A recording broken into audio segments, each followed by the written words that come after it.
Hey guys, hi, welcome back. So in this video, we will discuss about the collective model. In the previous lectures, we have seen about the shell model and the liquid drop model. So this is the last nuclear model that we will be discussing. So the collective model, it is also called as unified model. It is also called unified model.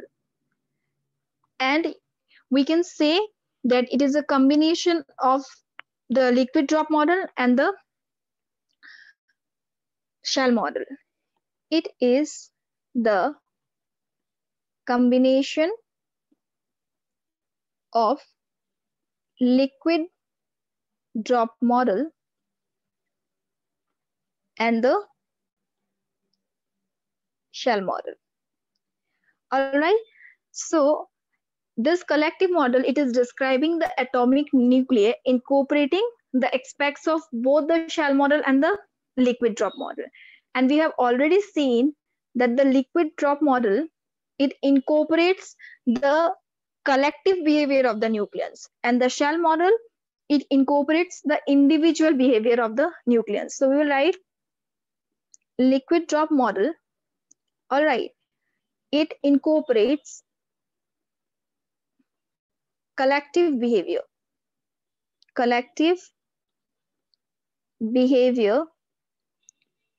of the nucleus, right?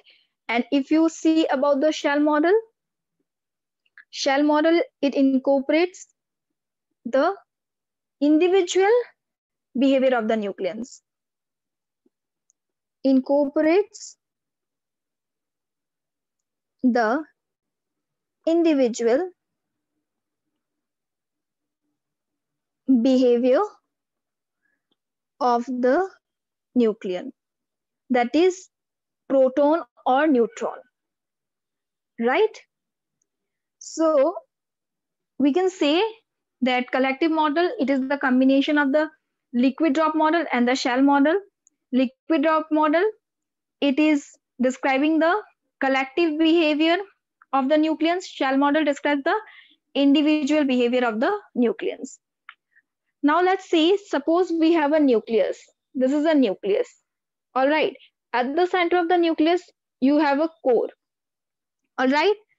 And there will be some extra nucleons around the core. This core, it is consisting of nucleons which is equals to the magic number. Core is consisting of nucleons which is equals to magic number, and outside the core there are some extra nucleons. All right, and these loose nucleons which are outside the core, they will have large centrifugal force on the core, and as the number of nucleons, loose nucleons you can say, it will increase, the core will deform. If their number is large, then what will happen? They will be able to deform the core. And when the core will deform, the total energy of the deformed nucleus, okay, that total energy, it is written as the sum of the rotational energy plus vibrational energy plus the nucleonic energy. Okay, so you see this rotational energy, it is because of the rotational motion, vibrational is because of the vibrational motion, and in nucleonic it is due to the extra nucleons. Or you can say this energy, it is due to the collective motion of deformed surface core. You can write it is due to the collective motion of deformed surface core. All right, and this is due to the motion of loose nucleons. This is due to the motion of loose nucleons. All right, now you see, we will see the rotational energy, that is rotational spectra. How we can write the rotational energy? So the E rotational, it is written as h cut square by 2I j into it j plus 1. So here you can see I, it is the moment of inertia, right? We have already seen what is the moment of inertia, and we know that the moment of inertia, it is equals to mr square. All right. Here one note or one point you have to remember in mind that J is restricted only to even values and even parity. J is restricted to even values and even parity. All right. Now you see why J is restricted to even values and even parity. Suppose this is a nucleus. Okay, it is spherical. All right. Now, due to the deformation of the nucleus, when the loose electrons will move, due to deformation, okay, I will write here deformation of nucleus. So when the loose nucleus, it will move, there will be deformation of nucleus and it will take the shape of a ellipsoid. All right, now if you see here, in this case of ellipsoidal nucleus, all right, the deformation is symmetric. It is symmetric about the center, right? And this is the reason that J, it is restricted to even values and even parity. Once again, I am repeating the value of J, it is restricted to even values and even parity because in case of the ellipsoidal nucleus deformation, the deformation is what? Symmetric. That means it is symmetric about the center. All right. So now let's come to the problems. The first problem is the single particle energy difference between p orbital for the nucleus. This is 10, it is 3 mega electron volt. So for the p orbital, the difference in energy is 3 mega electron volt for this nucleus. So you have to find the difference in energy states in its 1f orbital. So you are given for the p orbital the energy difference, that is delta E, right? This is p 1 by 2 because as I said, J is equals to L minus S, it is written above, L plus S, it is written below. So this energy difference is 3 mega electron volt, right? Now you have to find for the f orbital. We already know for the f orbital, L is equals to 3, spin is half, we know. So J will be equals to 5 by 2 and 7 by 2. We know J is equals to L plus S to L minus S. So now you see the splitting. If you see this for the f orbital, here it will be what? F 7 by 2, the greater one, F 5 by 2, the smaller one. So you have to find the energy difference for this case. All right. You know the formula for energy. Ej, it is equals to h cut square by 2I j into it j plus 1. All right. So delta E for the p orbital, it will be what? Energy for p 3 by 2 state minus energy for p 1 by 2. Clear? So delta E, it is equals to, I'm taking h cut square by 2I common. So it is 3 by 2 for the first case, the value of J. So it is 3 by 2 into with 3 by 2 plus 1 minus 1 by 2, 1 by 2 plus 1. All right. So now you see delta E, it is given to us. So delta E, it is equals to what? 3. And here h cut square by 2I, it will be as it is. So here you are having how much? 3 by 2 into with 3 by 2 plus 1. That will give you 5 by 2 minus 1 by 2 into with 1 by 2 plus 1. This means it will give you 3 by 2. You can see the calculation. All right. So you see here, now this will give you 3 is equals to h cut square by 2I. So within the bracket, if you see 5 3s are 15. Denominator is 4. So I'm taking 4 LCM. 5 3s are 15 minus 3 1s are 3. So it will give you 3 is equals to h cut square by 2I into it 12 by 4. So it is 4 3s are 12. 3 from the right hand side and left hand side will get cancelled. And h cut square by 2I, it is equals to 1 mega electron volt. Right. Now we will calculate delta E for the f orbital. So it will be E f 7 by 2 minus E f 5 by 2. So similarly, we can write delta E h cut square by 2I. It will be common this time also. It was j into its j plus 1. So for this state, the value of j is 7 by 2. So 7 by 2 into its 7 by 2 plus 1 minus, for the next state, it is 5 by 2. So 5 by 2 into it 5 by 2 plus 1. Clear? So now you see delta E, it is equals to, this term is equals to 1, right? H cut square by 2I. So 1 into it. So if you see within the bracket, this is 2 2s are 4. If you take, so if you see this, if you take 2 LCM, it will give you how much? 2 plus 7, 9. 9 7 is how much? 63. 2 2s are 4. I'm doing it in one step. If you are having problem, you can do in 2 steps. So here also, if you see, it will be 4. In the numerator, it will be how much? 7 plus 5, 2. Right? This is 2.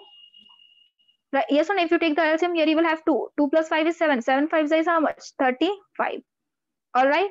Now you see delta E. It is equals to how much? 4. 63 minus 35. It is how much? 28. You can use calculator. So it will give you 7 mega electron volt because 4 7s is 28. Right? So let's see the correct option. So the correct option is option B. All right. So now let's see the next question. A permanently deformed even nucleus with spin parity 2 positive has rotational energy 93 kilo electron volt. The energy of the next excited state is what? So you see, we know the value of JP. It is restricted to even. So it is 0 positive, 2 positive. Next it will be 4 positive. So you see here, for the first state, the energy is 0. For this is the ground state. This is the first excited state, that is 2 positive. The energy is how much? 93 kilo electron volt. For the next state, the spin parity is what? 4 positive. You need to find the energy. All right. So you know the formula for energy, EJ is equals to what? H cut square by 2I, J into it, J plus 1. So this is the same formula. So if you see EJ, the energy for this first excited state is how much? 93. So if I write in the left hand side 93, H cut square 2I, it is as it is. The value of J is how much? 2 and 2 plus 1. All right. Now if you will do, you will get H cut square by 2I. It is equals to what? 93 is in the numerator. This is 2 plus 1, 3. 3 2s are 6. All right. It is how much? 93 by 6. So you will substitute this value when you will write the energy equation for the next state. So E4 positive, it is equals to what? H cut square by 2I. The value of J is this time 4. So it is 4 into with 4 plus 1. All right. So you will get the energy to be equals to H cut square by 2I is how much? 93 by 6. So here it is 4 plus 1 is what? 5. 5 4 is 20. All right. So if you see 3 3s are 9. 3 1s are 3. 3 2s are 6. 2 10s are 20. So this is giving you the energy to be how much? 310 kilo electron volt. All right. So the correct option is option B. You can see, just you have to see the value of J and the next excited state you need to know and use the formula of energy. All right. Now let's see the next question. The first excited state of the rotational spectrum of the nucleus, this uranium, it is an energy 45 kilo electron volt. This is the energy for the first excited state. So above the ground state. So you have to calculate the energy for the second excited state. So if you see, for the ground state, this is the parity, energy is 0. For the next state, that is 2 positive. The energy, this is the first excited state. So the energy is how much? 45. So the next second excited state will be how much? The spin parity is 4 positive. So for this, you need to calculate the energy. All right. So we will use the same formula. This is for E top 2 positive, it is equals to H cut square by 2I. So here if you see, the value of J is 2. So 2 into with what? 2 plus 1. All right. So energy was given to you 45. So it is equals to H cut square by 2I. 3. 2 plus 1 is 3. 3 2s is 6.